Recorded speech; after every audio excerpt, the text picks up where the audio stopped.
En respuesta a los países, pueblos que se atreven a tomar su destino en sus manos, al autogobierno, a la autodeterminación, a simplemente ser independientes, las fuerzas imperialistas, los países imperialistas, toman distintas medidas. Una de las más perversas son los bloqueos y las sanciones. Particularmente la han ejercido Estados Unidos, por cierto, Europa Occidental, incluso a veces algunos organismos internacionales como las Naciones Unidas. Ojo. Estos bloqueos tienen por función principal tratar de complicarle la vida a los habitantes de los países con los cuales ellos tienen contradicción y que quieren que cambien su forma de pensar, de gobernar, de gestionar. Porque pareciera ser que la libertad, el libre comercio, que la autodeterminación para ellos no existe. Claro que no existe. Y inmediatamente toman medidas que en algunos casos ha producido en algunos países temas muy graves de nutrición, de medicinas, en fin, de los elementos más esenciales.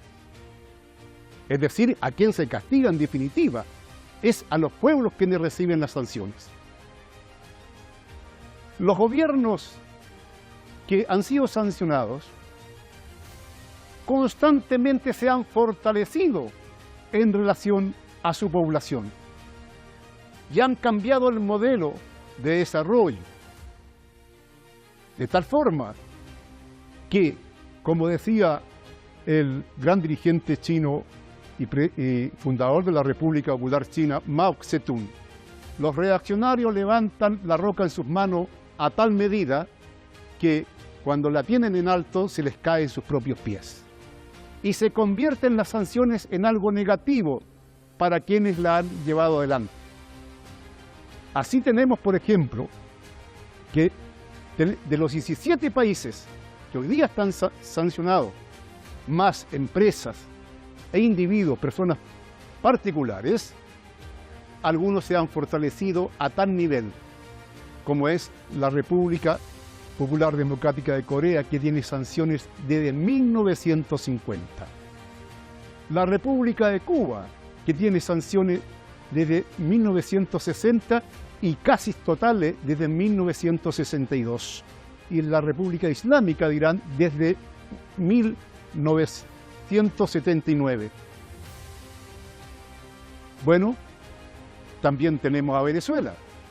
Ahí tenemos Venezuela hoy día, que está satisfaciendo por producción interna, cosa que nunca fue en la historia, casi el 90% del consumo de alimentos.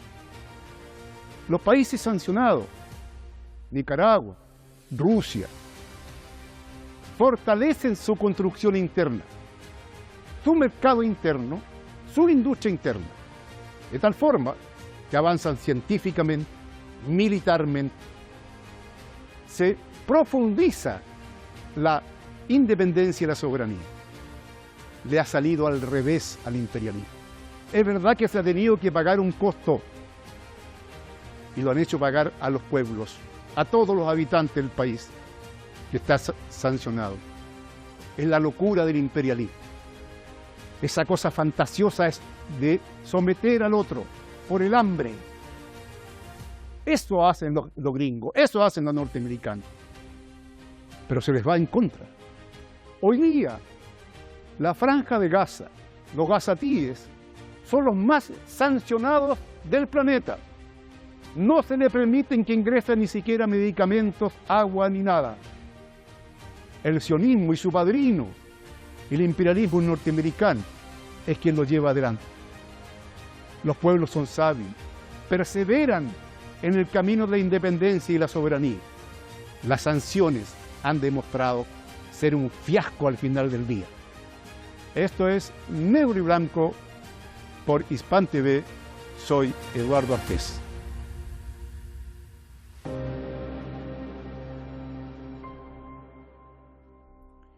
Hoy, para hablar desde sanciones y bloqueos, de parte de las potencias imperialistas contra los pueblos, gobiernos, estados, tenemos un invitado desde Italia. Él es Fabrizio Casari, periodista y analista internacional italiano, especialista en análisis de bloqueos económicos y sanciones impuestas por las potencias capitalistas a los pueblos. Bienvenido, Fabrizio Casari, a Negro y Blanco por Hispan TV. Gracias por la invitación. Un gusto estar con ustedes. Fabrizio, ubiquémonos en nuestra época desde el punto de vista contemporáneo. ¿Cuáles son los objetivos, las consecuencias y cómo se expresa, para tener una introducción, estas políticas y prácticas de sanciones y bloqueos por parte de las potencias imperialistas? La política de bloqueo y de sanciones es parte de lo que se llama la guerra de cuarta o quinta generación, depende de cómo lo quieres llamar. Así son la guerra moderna que el mundo unipolar desata para evitar que el mundo se haga multipolar. Así de sencillo. Es decir, que la pérdida de rol de hegemonía total por parte de Occidente colectivo conlleva el utilizo cada vez mayor de todos los instrumentos que forman parte de la artillería de la guerra de cuarta y quinta generación. Es decir, la diplomacia, la política y sobre todo la campaña mediática y las sanciones, que son el entorno de lo que es la guerra concreta, materialmente, mediada. Las sanciones hoy abarcan a 17 países con medidas selectivas y a 6 países con medidas generales. Tener en cuenta que pueden ser de naturaleza general o personal las sanciones. Pero, a ver, son 23 países entonces que son afectados por sanciones unilaterales, ilegítimas e ilegales. Y estamos hablando del 72% de la población mundial y más del 30% del Producto Interno Bruto del planeta. Eso para dar un poco la magnitud, el tamaño, la envergadura de esta iniciativa. Por otro lado, las sanciones responden también a una exigencia desleal, pero muy concreta por parte de Occidente, de ganar el terreno de la competencia con los productos, los mercados. Porque si tú prohíbes a un país de exportar su producto, claro que tú que tienes quizás el mismo producto, va a ser la única posibilidad de comprarlo contigo. Y no solo, si tú le impides de utilizar el sistema de pago de transacciones internacionales, todo se hace más complicado. Y sobre todo, influye directamente no solo en el país que tú estás golpeando, sino que en todos los países que con él quiere comerciar. Y si tú le impides el acceso no solo a las transacciones con código SWIFT, sino que también a la utilización de moneda como el dólar, eso hace aún más complicado el asunto. Entonces, que resulta que tú estás sancionado y casualmente los únicos productos que se pueden adquirir son los productos de Occidente colectivo, que entonces sigue drogando su economía con el cuento que es la mejor o la mayor, no, simplemente es la única que no está bloqueada. Ahora, como te decía, no son alternativas, porque muchas veces te dicen que las sanciones son alternativa a la guerra. Mentira, las sanciones son parte de la guerra. Entonces esto habría que quedarlo claro. Y vamos a ver después cuáles son sus objetivos finales, ¿no? Así es, las sanciones son parte de la guerra. Ahora bien, ¿cómo los pueblos, los países, enfrentan estas sanciones en esta situación contemporánea que tenemos de países como los africanos que se levantan por sus derechos? Vemos, por ejemplo, como la República Popular Democrática de Corea se fortalece en la ciencia, en lo militar, etcétera, etcétera. Vemos como Venezuela, por ejemplo, ha alcanzado niveles increíbles de producción de alimentos. Irán, por otro lado, también ha solucionado una cantidad del tema de la seguridad alimentaria, así como la ciencia y también en lo militar. En fin, la propia Rusia, ¿no es cierto?, pareciera ser que el efecto fue al revés, ¿no? Es decir, hoy día estas sanciones cumplen el objetivo, han cumplido alguna vez el objetivo de derrocar a un gobierno, a cambiar la orientación de ese Estado? Jamás, ni uno, ni uno. Son el más, con respecto al objetivo, la relación entre intento y logro es cero. No hay un país al mundo que se haya caído por las sanciones de Occidente. Cuando digo las sanciones de Occidente, en realidad estoy dándole un connotado político, porque las sanciones son de los Estados Unidos. Luego, el resto del Occidente, como perrito que sigue, ahí la aplica, pero no son ellos que la establecen. Me refiero en particular a la Unión Europea. Un país ridículo por sus sanciones. Por ejemplo, cuando pone sanciones a países latinoamericanos como Nicaragua, por ejemplo, da risa porque la relación comercial entre Unión Europea y Nicaragua es de que es cosquilla. O sea, cuando tú le metes sanciones, ¿qué pierde Nicaragua? Ahora, lo que estamos viendo es que el objetivo final de las sanciones es derrocar gobiernos. ¿Y a quién se aplican esas sanciones? A todos los gobiernos que no entregan su soberanía política, sus recursos y su identidad política a Occidente colectivo, o sea, a Estados Unidos. Los países que siguen pensando que tienen derecho a establecer ellos quién lo gobierna, con cuál programa y con cuál objetivo, cuál es su colocación internacional, estos son de repente enemigos. ¿Cómo se hacen los enemigos? Se comienza la campaña diciendo que esos países casi siempre violan los derechos humanos. Ahí vamos a quedar por el momento y luego continuamos en la segunda parte con Fabricio Casari.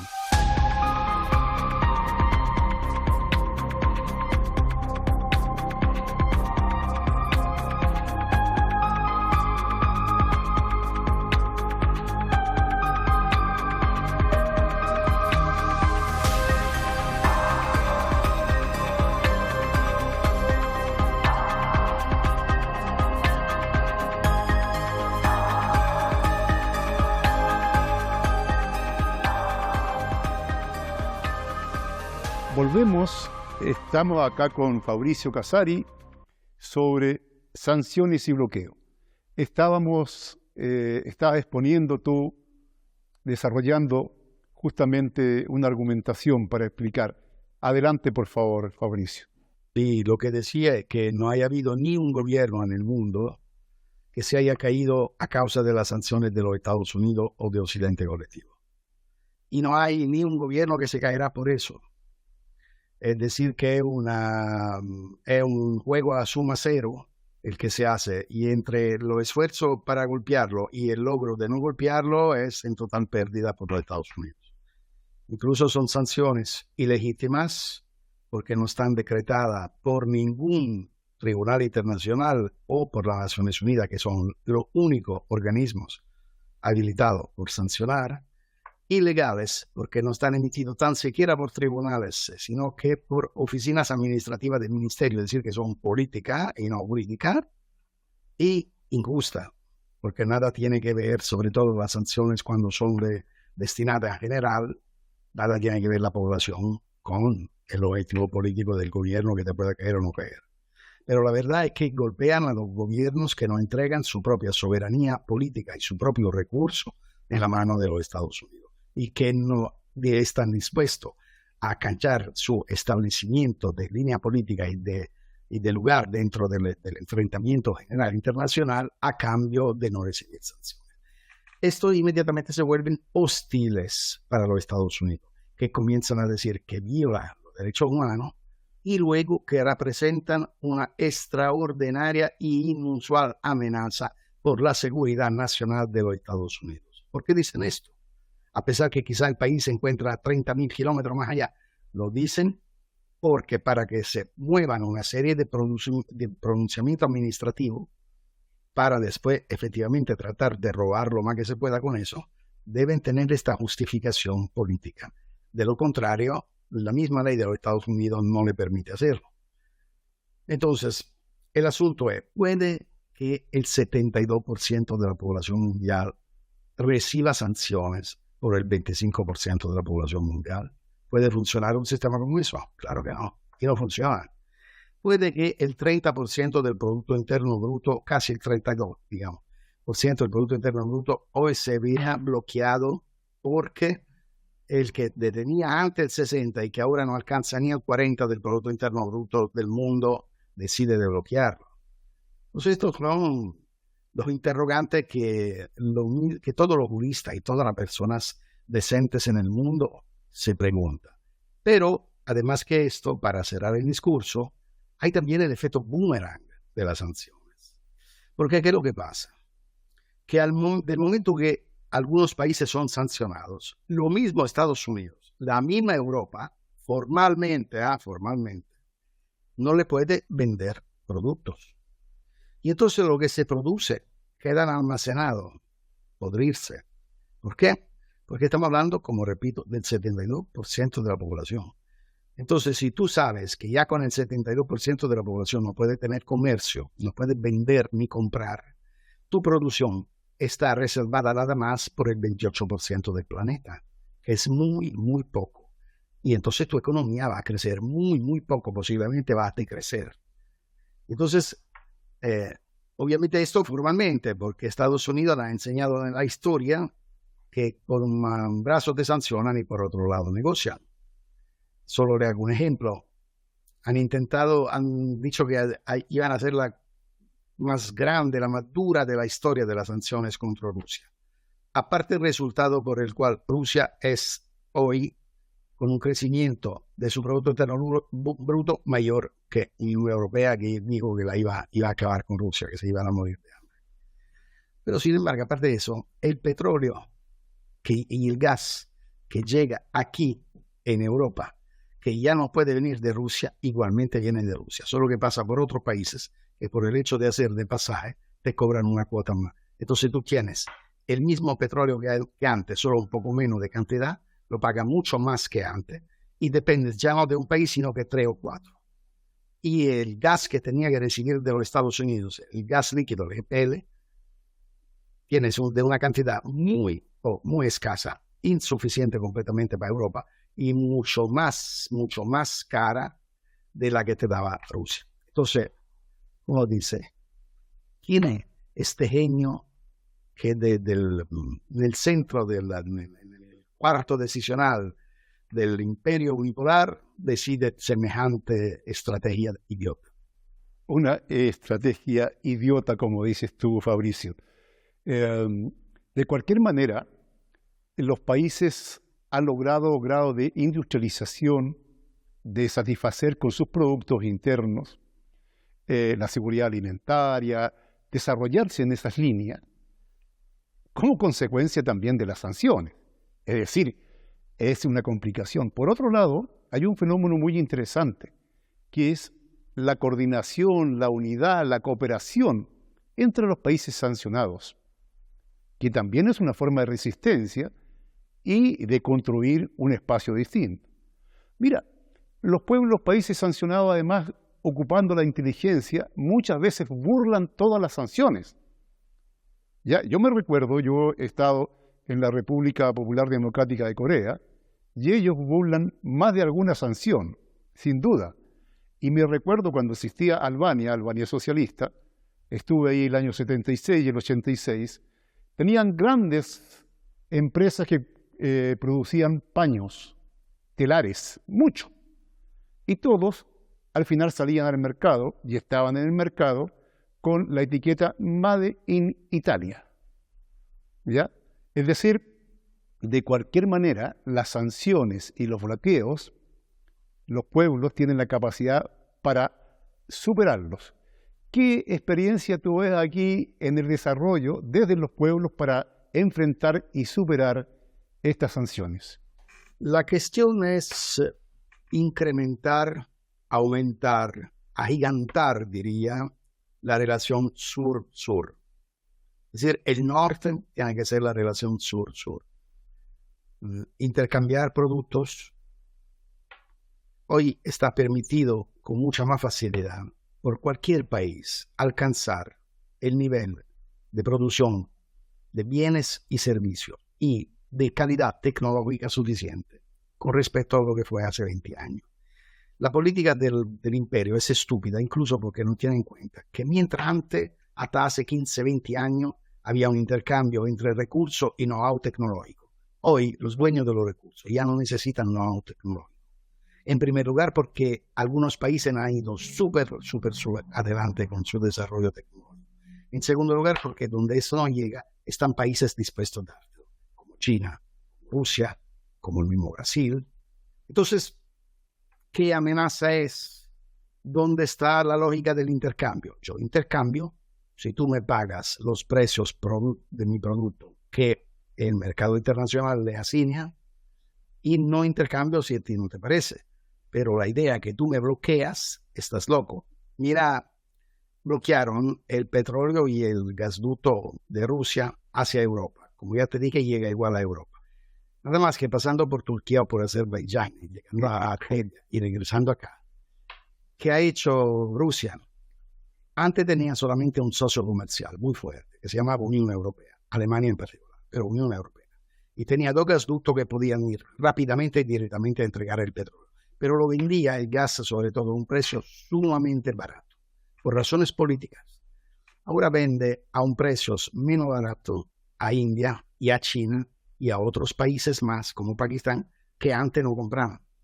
Sí, diversificó la cartera. Y entonces, al diversificar la cartera, a tener mucho más gente que te compra, tener mucha menos dependencia de cualquiera de ellos.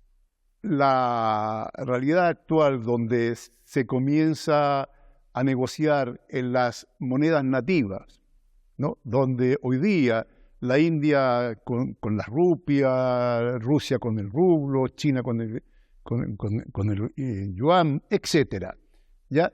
Hoy día el dólar, por lo tanto, no es tan determinante, cada vez menos. ¿Cómo esto influye en la posibilidad de sortear o burlar las sanciones? Mira, hermano, en una forma muy fácil, es un desastre para Estados Unidos, porque gracias al dólar como protagonista único del intercambio internacional, se ha dado una capacidad de poderío internacional en el comercio, estableciendo quién y qué vende, quién y qué compra, en qué condición se paga y ganando por cada transacción miles de millones de dólares al día. Esto ya no va a ser así, ya el dólar no va a ser la única moneda y según las previsiones que se hacen, en un plazo de 10 años posiblemente no será ni la primera de la moneda con que circula. ¿Por qué? Porque como siempre, aquí hay un dicho que dice que lo estúpido, incluso además que estúpido, se vuelven ciegos y que cuando se trató de meter sanciones a Rusia, dijeron que, bueno, ya no se podía acceder al mercado del dólar y que ya la cuenta estaba congelada, como antes lo hicieron con Venezuela. La mayoría de los países internacionalmente, bien que todos lo sepan, tienen reserva afuera del país por cualquier emergencia. Y casi siempre la reserva estratégica eran en dólares. Ahora hay muchos países que dicen, espérate un momento, me convendrá tenerlo en dólares. Ponele que mañana yo, por cualquier motivo, entro en una pelea con los Estados Unidos. Y me para y me detiene todo el dinero, toda mi reserva. Ah, no, mejor que no. ¿Sabes qué? Comenzamos a desdolarizar nuestra reserva. Ya son muchos países que están retirando dulcemente, sin hacer shock monetario, pero paulatinamente su propia reserva. Y mucho más, no lo mismo, además la van a poner. Tener menos dólares significa tener menos demanda de dólares. Tener menos demanda de dólares significa menos producción de dólares. Y menos producción de dólares significa hacerse por la deuda de los Estados Unidos la cara de impagable. Gracias, Fabricio. Desgraciadamente hemos llegado a nuestro final. Te agradecemos muchísimo tu participación. Esto es Negro y Blanco por Hispan TV. Muchas gracias. De nada. Adiós. Adiós.